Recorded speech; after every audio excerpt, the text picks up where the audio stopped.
Welcome back to Inside the History here at Battleship Cove, USS Massachusetts. We're back here for the second part inside of Fire Control Brain gun plot down here, deep in the ship. And Dr. John Scholes is going to be going more into detail about more of the aspects of fire control right here with just gun plot. So, John, back to you. Talk to you later. Now, while the automatic mode is the preferred mode for aiming the guns and the most accurate, like virtually all the critical systems on the USS Massachusetts, there are alternative backups to virtually everything, and most of the backups have backups, and many of those backups also have backups. So in addition to operating in the automatic mode, the computer can operate in the indicating mode or even in the information mode. If this rangekeeper breaks down, there's a second one in the plotting room, and you can switch to it. If all of that breaks down, there is a third computer in the fire control tower, not as sophisticated as this, and it can take over the fire controls solution. And that's in the armored conning tower, protected by a lot of armor. If all of those break down, or all the communication between the plotting room and the turrets break down, and the director breaks down, then each turret can control its own fire locally. Now, normally this would not be used because the automatic system is very reliable. However, for training purposes, all of this would be practice and exercises, because you never know when something might break or the enemy might get a lucky hit and disrupt some part of the system, and you need to be able to work around it. Now, once this fire control computer has generated the correct solution, the operators here are still watching all the time those dials and indicators to make sure that all of a sudden the solution becomes incorrect and doesn't need to be corrected. If so, they are standing by and can immediately, when ordered, crank in the proper correction to get the solution back on target. Now, as good as this system was for producing a fire control solution, there are still variables that sometimes can't be allowed for, such as wind may not be perfectly estimated, various conditions may alter the flight of the shells, which can't be predicted. So the first salvo, although it often will be on target, is not always on target. How do you correct for that? Well, there are a variety of possibilities.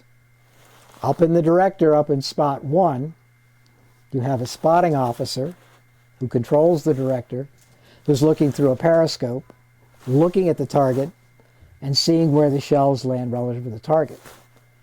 But later in the war, when advanced radars appeared, we had another way to spot the shell splashes, which are huge when a battleship fires, hundreds of feet high, and show up very nicely on radar. And that's seen in these two little radar scopes, one of which is fed by the Mark 13 radar at the top of spot 1, the other one of which is fed by the Mark 8 Mod 3 radar at the top of spot 2. These are fire control radars which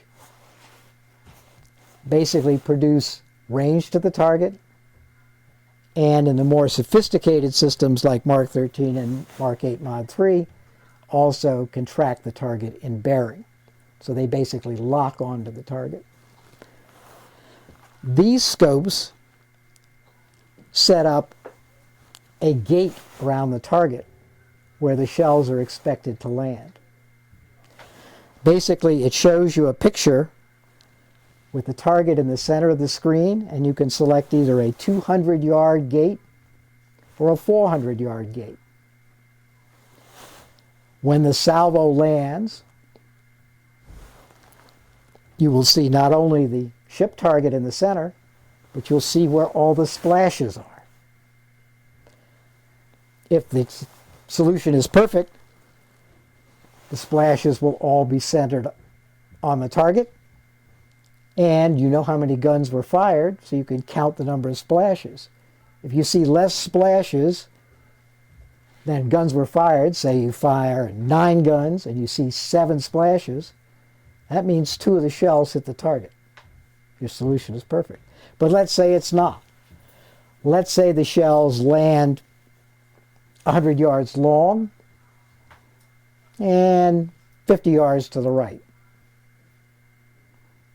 You have to put in a correction. Let's say also the director officer, looking through his scope, also sees the same thing. He calls down a spot to an officer called the spot coordinator, who's been looking at this. He takes this spot along with the director's spot, calculates which one he thinks is to be most correct, and orders that corrections in range and deflection be cranked into the computer.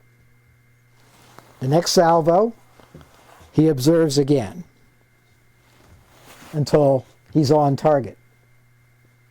At that point, fire can be switched to either rapid or continuous, meaning you don't even have to wait to watch the spot to make sure you're on target.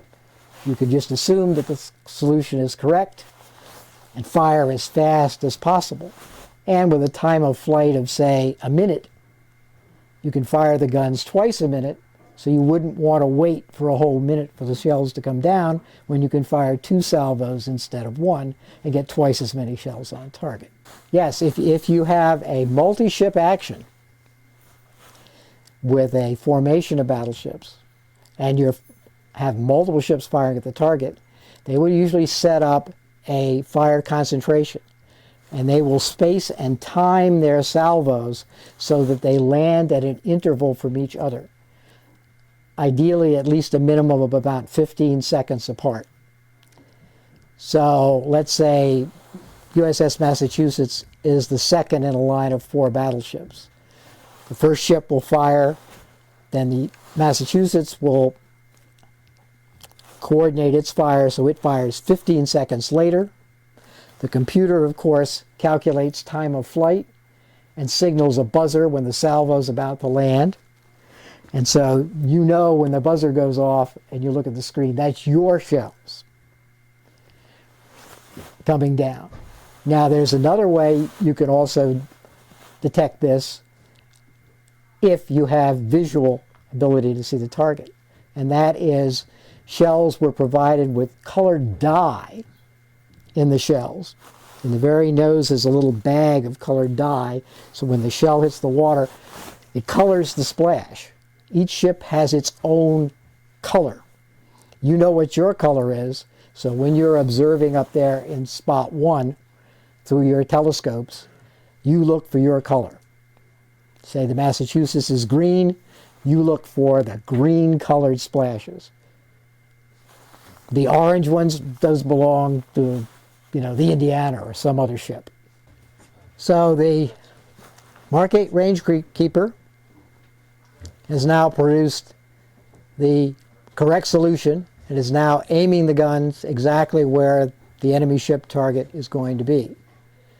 However, there's still a problem, and that is our own ship is on the ocean. The ocean is not flat, at least not most often, and therefore the ship is rolling side to side, pitching, nose to tail, and yawing, deviating left and right from its main course. How do we correct for this? Well, this involves the correction component of the fire control system, which is the stable vertical. In the case of the USS Massachusetts, it's Mark 43, made by General Electric. The Navy wanted 2 suppliers, so it also had a Mark 41 built by Arma that equipped the North Carolina, the Washington, and all of the Iowa class battleships as well as most of the cruisers. Both of these systems apparently worked pretty much equally well, which is very well indeed. Now, the stable vertical gives you a vertical reference point, true vertical, with a spinning gyroscope powered by an electric motor.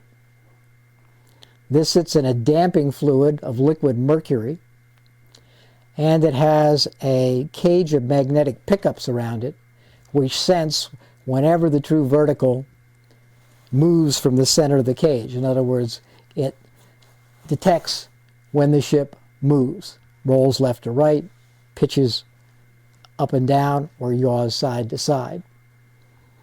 This sends an electrical signal, which is then converted into a mechanical output, which is fed back into the Mark 8 rangekeeper by a couple of shafts that run underneath that cover.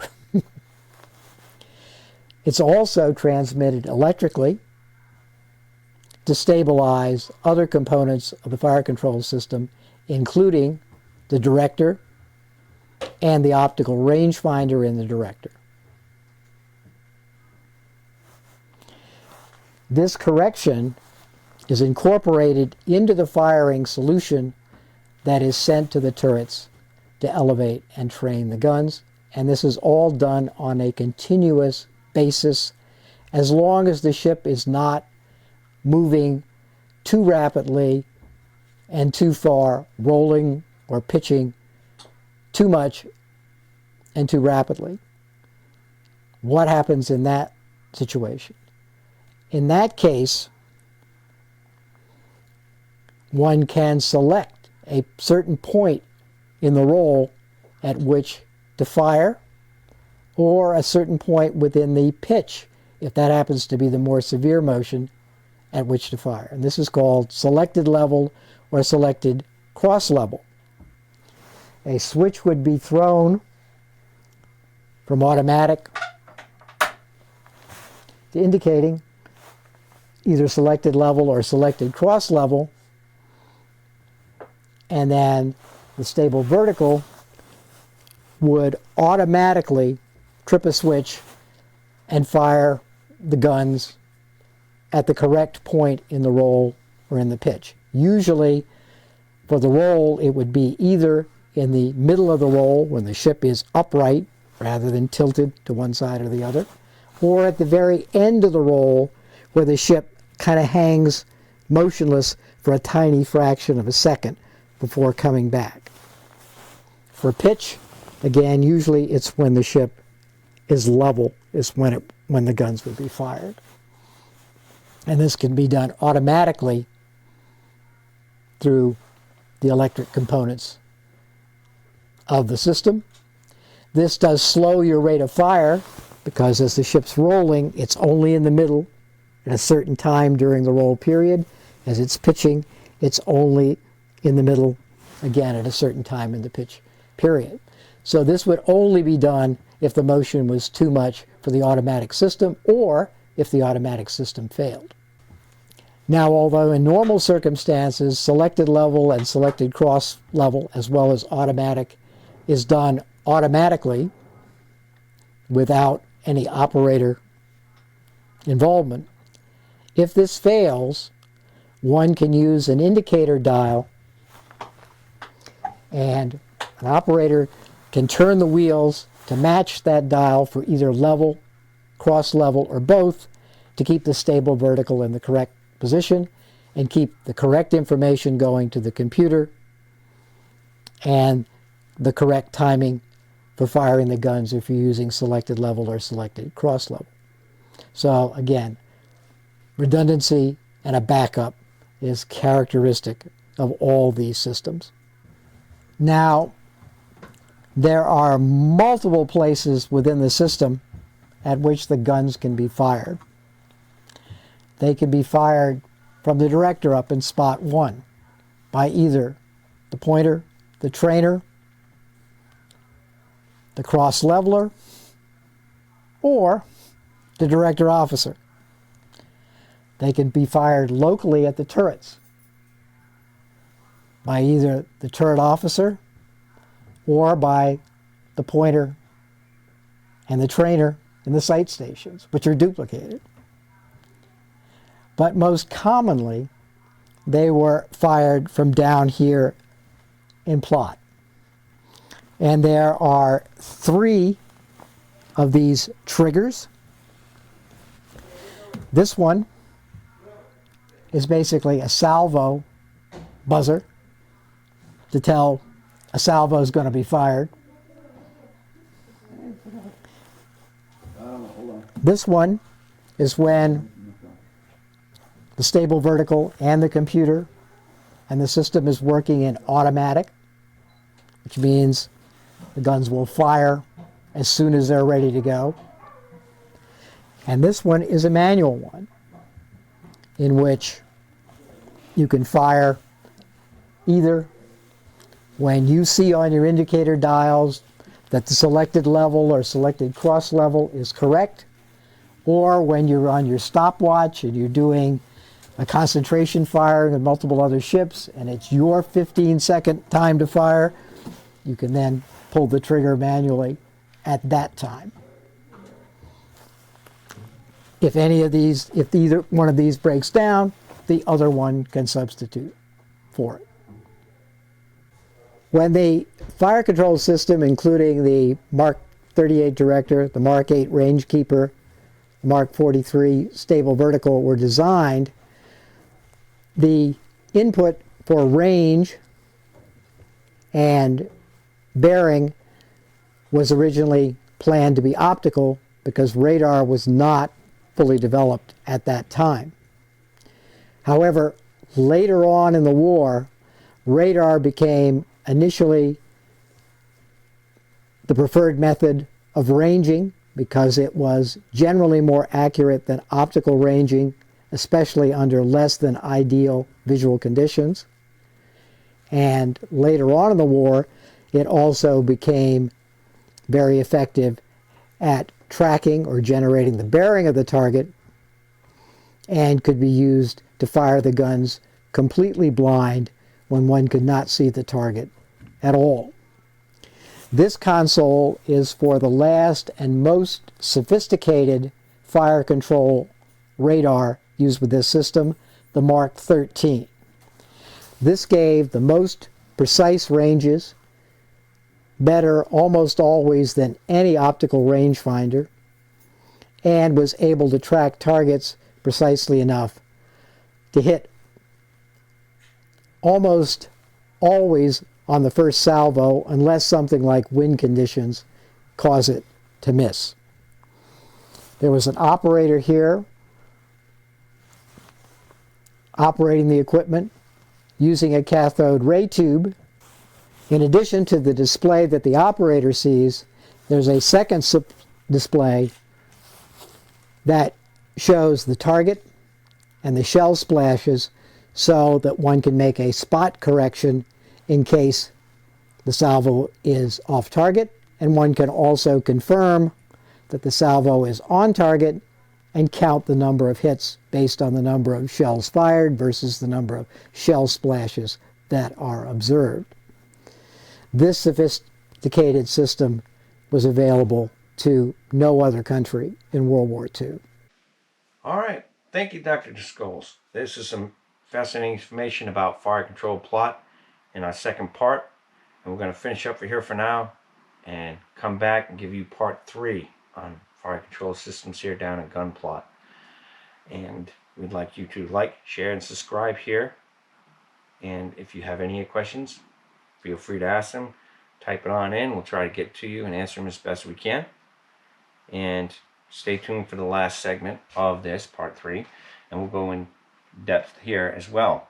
But once we finish that up, we'll go into the other aspects of fire control, the gun directors and plot 3. So stay tuned. Thank you for your time. Have a good day.